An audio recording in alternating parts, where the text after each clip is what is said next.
आज़ाद, आपकी तरफ लेके आती हूँ सवाल कि ये जो अभी एफ़र्ट हो भी रही है, क्या इसको हमें अप्रिशिएट करना चाहिए?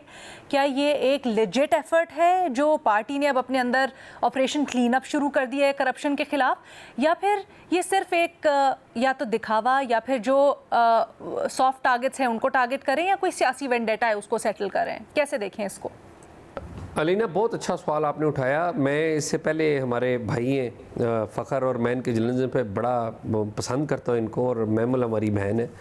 मुझे इन दोनों की जो बात है उसमें एक बड़ी एक गैप नज़र आया, और वो शायद किसी वजह से वो नहीं इस पे बात कर सके होंगे कि दोनों ने बड़ा ज़ोर लगाया कि जी बड़ी करप्शन है पीटीआई में, और माजी भी इनका ऐसा है, और यही है जी बिल्कुल, ये जिस तरह जो करप्शन पाकिस्तान में सारी हो रही है वो बिल्कुल यही लोग कर रहे हैं। और आपको पता है इस बात का कि मैं पीटीआई का कोई फ़ैन नहीं हूँ, ना ही खान साहब का फ़ैन हूँ। मैं उनका क्रिटिक हूँ, मैं उनकी पॉलिसी से इख्तलाफ करता हूँ, उनकी थिंकिंग से इख्तलाफ करता हूँ। लेकिन आप देखिए, कभी हमने कोई इस तरह की महफिल रखी है जिसमें हम पंजाब हुकूमत की किसी कमेटी की बात करें जिसने कोई अपनी हुकूमत के अंदर करप्शन की कोई आइडेंटिफिकेशन की हो? कभी हमने इस तरह की कोई महफिल रखी है जिसमें हमने जो सिंध हुकूमत ने कोई ऐसी कमेटी बना दी हो जो अपनी हुकूमत की करप्शन को मॉनिटर कर रही हो? हमने कभी नहीं रखी, क्योंकि कभी हमारी पंजाब हुकूमत वो बिल्कुल साफ़ सुथरी है, वहाँ पर तो कभी करप्शन हुई नहीं। हमारी सिंध हुकूमत तो बिल्कुल साफ़ सुथरी है, वहाँ पर कभी करप्शन हुई नहीं, क्योंकि उन्होंने ये कमेटियाँ बनाने की भी ज़रूरत महसूस नहीं की पार्टी के तौर पे। अब पीटीआई से जितना मर्जी इख्तलाफ करें, और मुझे बहुत सारा इख्तलाफ है, जेन्युइनली इख्तलाफ है इमरान खान साहब से, उनकी पॉलिसी से, उनकी पॉलिटिकल विजन से, उनकी पॉलिटिकल थिंकिंग से, बट आप एक बात की बात माने कि अगस्त 2024 में एक साल पहले बैरिस्टर सैफ है इनके तर्जमान, उन्होंने एक कमेटी बनाई, अनाउंस किया। ज़ाहिर है खैबर पख्तूनख्वा के जो मौजूदा वज़ीर आला हैं अली अमीन गंडापुर, जिनको आप बड़ी तनकीद का निशाना बनाते रहे, मैं ज़ाती तौर पे आपको पता है अलीना बड़े उनकी तनकीद करता रहा हूँ। उन्होंने एक कमेटी बनाई और कमेटी का सरबराह लगाया साबिक गवर्नर खैबर पख्तूनख्वा शाह फरमान को। कमेटी में दूसरा मेंबर उन्होंने शामिल किया मुसद्दक अब्बासी, जो कि आपको पता है नैब के एडवाइज़र रहे हैं खान साहब के दौर में, और उनके बारे में बड़ी अच्छी रिप्यूट हम बयान करते रहे हैं कि जी जावेद इकबाल साहब जो चेयरमैन नैब उनके दौर में रहे हैं, गो के लगाए किसी और ने थे, लेकिन उनके दौर में इन एडवाइज़र साहब की हम बड़ी तारीफ़ करते रहे। सारे हमारे द न्यूज़ में बड़ा छपता रहा है, जंग में बड़ा छपता रहा है, जियो में हम रिपोर्ट करते रहे। और तीसरा मेंबर जो उसमें लगाया गया था वो काजी अनवर साहब हैं, उनकी भी बड़ी रिस्पेक्ट है, ये सुप्रीम कोर्ट बार के हेड रहे। ये 3 मेंबर की कमेटी है। इस 3 मेंबर की कमेटी ने एक रिपोर्ट जारी की है, उसके ऊपर इख्तलाफ कर सकते हैं हम, हमें नहीं पता उन्होंने बेस क्या किया है, क्योंकि पूरी रिपोर्ट हमारे सामने आई नहीं है। उन्होंने कहा कि जी जफ़र तैमूर झगड़ा जो है उनके ऊपर ये इल्ज़ामात हैं। अभी मैं सिर्फ इल्ज़ामात की बात कर रहा हूँ, ठीक है। तैमूर सलीम झगड़ा जो है उनके ऊपर ये इल्ज़ामात हैं। अब उसके जवाब में तैमूर झगड़ा साहब का मैंने रिस्पांस पढ़ा है। उन्होंने कहा कि ये तो वज़ीर आला जो है ये इनके ऊपर इन्वेस्टिगेशन होनी चाहिए। यानी कि उन्होंने अपने ऊपर जो करप्शन लगने का इल्ज़ाम का जवाब नहीं दिया, उन्होंने इल्ज़ाम के जवाब में इल्ज़ाम एक लगा दिया, जो किसी तौर पे भी फ़िक्री एतबार से, अकली एतबार से दुरुस्त बात नहीं है।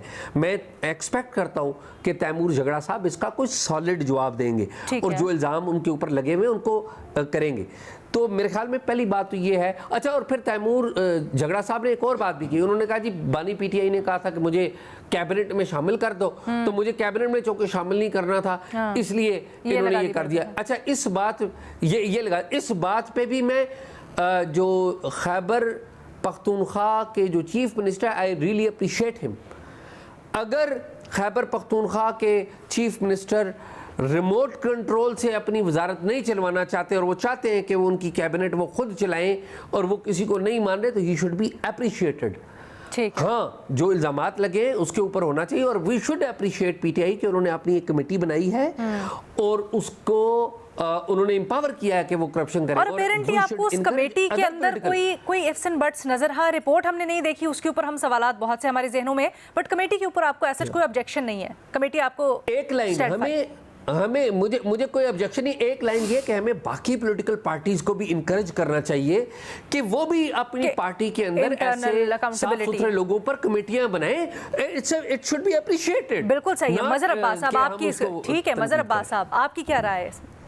एजाज जो बात कह रहे हैं वो बिल्कुल उसी बात को आगे बढ़ाते हुए इस बात को तो हमें अप्रिशिएट करना चाहिए कि एक पार्टी ने अपनी इंटरनल अकाउंटेबिलिटी की है। उसका हुजूम जितना भी हो उस पर बात हो सकती है कि इतना 36 अरब रुपए, आई डाउट कितना बड़े पैमाने पे चीज़ हुई होगी, लेकिन जितना भी है, लेकिन एक तो एक पार्टी ने, ये देखें गवर्नमेंट ने नहीं, एक पार्टी ने अगर इंटरनल अकाउंटेबिलिटी की है और काश इमरान खान जो है वो जस्टिस वजीउद्दीन की 2013 की इन्वेस्टिगेटिव या उनकी जो रिपोर्ट थी उसको मानते, तो आज इमरान खान साहब को वो क्राइसिस फेस नहीं करना पड़ता। जब उन्होंने उस वक्त जो हामिद खान वगैरह ने इल्ज़ाम लगाया था कि पार्टी के इलेक्शंस में जो है पैसा चला है, और जस्टिस वजीउद्दीन ने बाकायदा रिपोर्ट करके ये बताया था कि किस होटल के किस कमरे में पैसे दिए गए, उसमें ये सारी चीज़ें थी। अनफॉर्चुनेटली उस वक्त इमरान खान ने जस्टिस वजीउद्दीन को ही हटा दिया, बजाय इसके कि उस चीज़ को आगे बढ़ाते उस बात को, और पार्टी इलेक्शंस उसके बाद हमें पीटीआई में उस तरह नज़र नहीं आए। लेकिन पीटीआई के अंदर ये इंटरनल अकाउंटेबिलिटी का प्रोसेस रहा है। अगर आपको याद हो, गालिबन 2013 था या उससे पहले खैबर पख्तूनख्वा में ही उनके बहुत से एमपीएस को पार्टी से निकाल दिया गया था उसमें। तो ये प्रोसेस मुझे किसी दूसरी जमात में नहीं नज़र आया।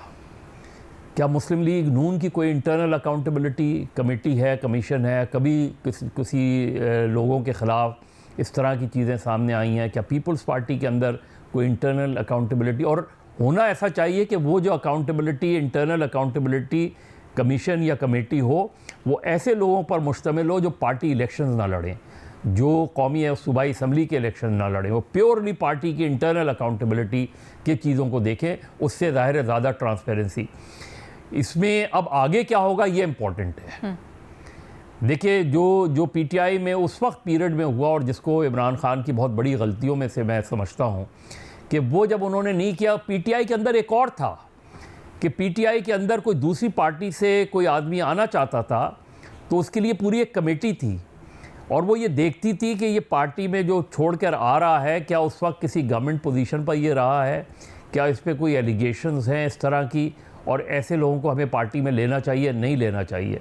उस प्रोसेस को भी ख़त्म कर दिया गया, जिसकी वजह से जहांगीर तरीन, अलीम ख़ान, ये सारा एलिमेंट जो है वो पार्टी के अंदर आ गया, और फिर वो डोमिनेट कर गए। और फिर उसके बाद हमें उस्मान बुज़दार, ये जो है जुमा 8 दिन हुए वो आए और वज़ीर आला भी बन गए, और इमरान खान पूरे अपने 2.5 साल में उनको डिफेंड करते रहे उस्मान बुज़दार को, और आज वो कहीं उनका पता नहीं है। तो वो सारे लोग जिनको इमरान खान लेकर आए थे, अगर वो उस इंटरनल अकाउंटेबिलिटी प्रोसेस से गुजरे होते तो शायद आज पीटीआई ज़्यादा ट्रांसपेरेंट होती उसके अंदर।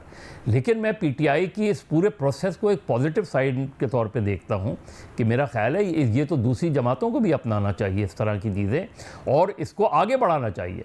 सिर्फ यही नहीं कि अगर उन पर इल्ज़ाम साबित हो जाए, और ज़ाहिर है तैमूर झगड़ा साहब ने उसके इल्ज़ाम को मुस्तरद किया है, कोई कमीशन है, कोई ट्राइब्यूनल है जो उसको लुक आफ्टर करेगा कि वो जो जवाब दे रहे हैं, मुस्तरद कर रहे हैं, या तो साबित किया जाए कि हाँ इन जगहों पे इन्होंने करप्शन की है।